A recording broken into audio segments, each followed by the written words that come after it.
Hey, what's up guys? So I am continuing the tutorial that I did earlier. This is Photoshop Beta and the parametric filters. And this is like a really cool and easy way to like make very high quality textures within Photoshop. You have all these options you can mess around with. I'm going to show you like a couple settings that I like to use. Just to make sure the lighting's even. Some things you can change up if you want to like modify it. And I'll go through a bunch of stuff. So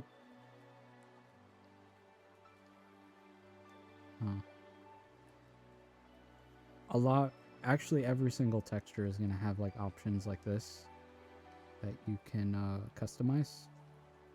So this is like tiles position. I'm not sure I wanted that. I'm working in 4K.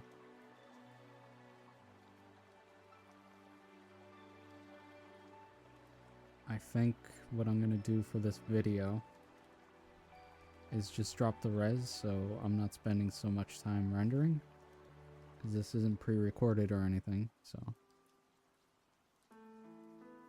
we'll do 1024.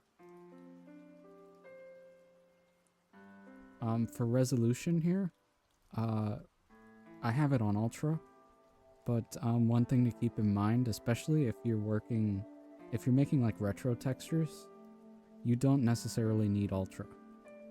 And you can use, I wouldn't use like the draft or low, but medium is sufficient. It'll give it a different look.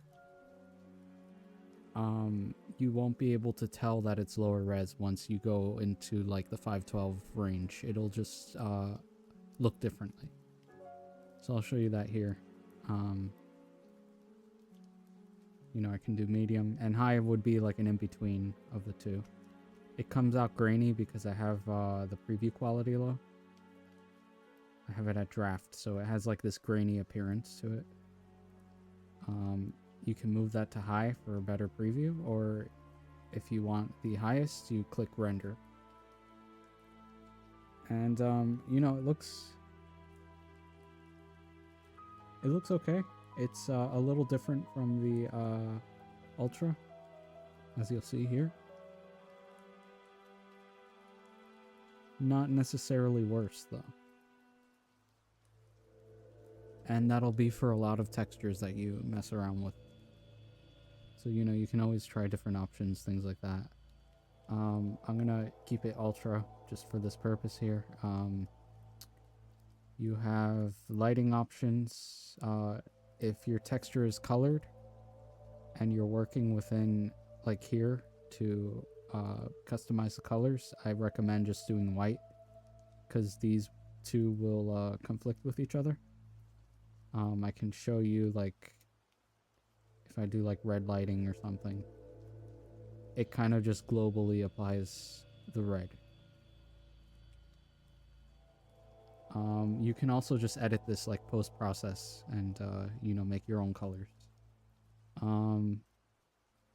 Intensity, you normally don't want to mess with this, but you can, you know, make it either darker or lighter. Rotation, this one's interesting. I can show you if I turn on pattern preview. So the settings I have now, it tiles very evenly.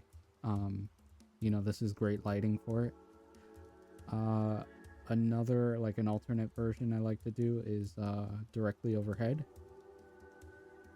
And that would be 0.25 instead of 125.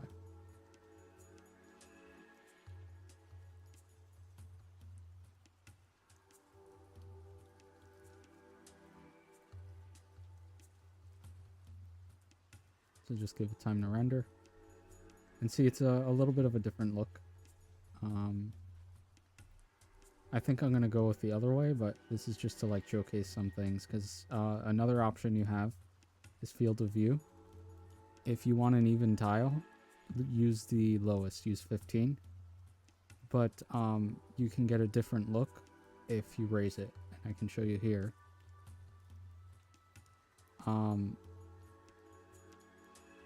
So you can kind of see that it's more shallow over here, and then the shadows kind of get more intense towards the top. So this breaks vertical tiling, and that's because the sun's up here. If it were below, it would break it on the bottom. So it's going to break whatever corner you put it on. That's okay for depending on the texture, because not all textures tile. Some are meant to just go vertically or horizontally, so it's an option that you can keep in mind. There is displacement. So like, let's say I want to give that more of a pop to it.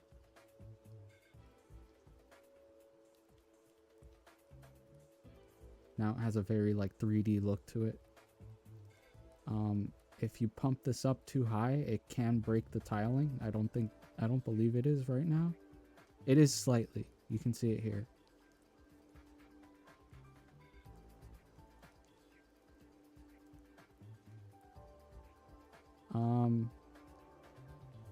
And you'll just have to blend that out yourself, or you can address it in the scaling. You just adjust the scale so it tiles correctly. If I do scale 2, it's going to do 2 of these tiles, or do a 2x2 of this tile. And you see now that it's smaller, you can also adjust things here. Like if you wanted, you can give it a little more depth so it pops. And that looks pretty good. So you can make very, very high quality textures doing this. They look very professional, and you have a lot of options. And I'm going to be putting a new one of these every day on my Blue Sky and on my Twitter. And I'll be posting tutorials on how to do all of this so people can learn. So keep an eye on that. So what I'm going to do is render this.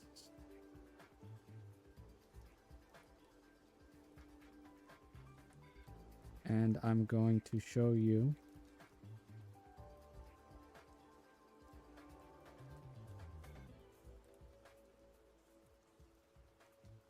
how I make the normal maps.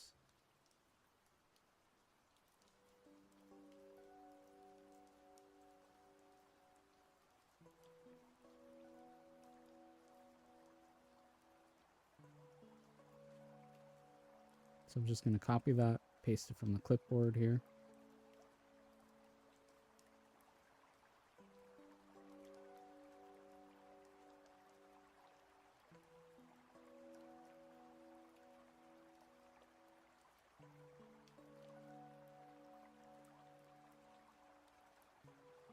The shape shouldn't matter too much. You can always change it later on.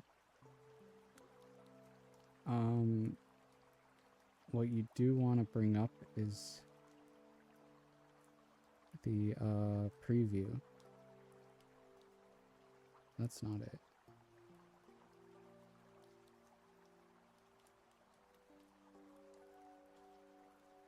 Where did that thing go? Oh, 3D preview. There it is. So you can see it here. It looks pretty good right off the bat, but you can tweak this if you want to. Right now it has the big thing you want to look out for is like the displacement that I have turned on, which is optional. If you're working in GZ Doom, you don't need it. It's situational. You use it on some textures if you have the shader for it. So I can turn that off for now, and you can just see like how this would come up in GZ Doom. So this is the normal map, and you can see you can adjust the intensity.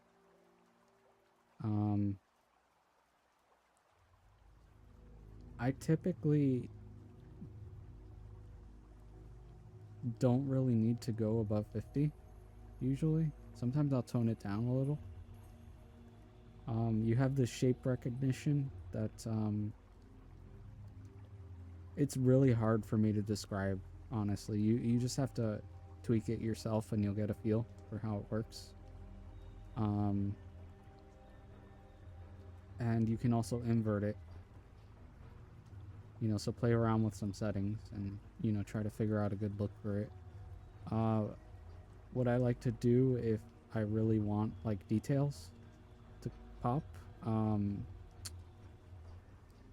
very fine detail is normally at 0, and you can turn this up and you can see you have like some indents here from the stone.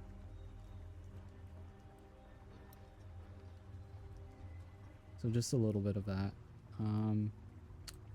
This is one I tweak quite a bit. Sometimes you want the very large detail lower and you get like more of a crisp outline over each tile. It's more even. So everything is just a balance, you're just kind of tweaking things and mess around with it until you find a look that you really like. This is the displacement, and you can see on the edges here there's some distortion. So this is another thing that you have to tweak and kind of like this is making that distortion worse. So it might be a depth thing where like you just gotta kind of ease it in. That looks better. You can try enhancing the detail after that.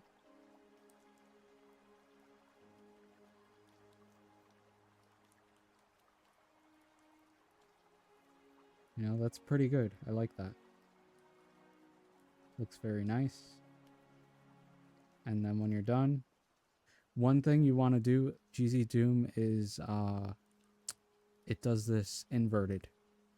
So if you have intensity at 35, before saving this, you want to do -35.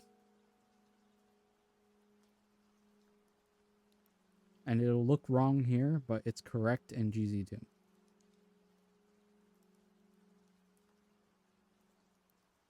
So I'll just say texture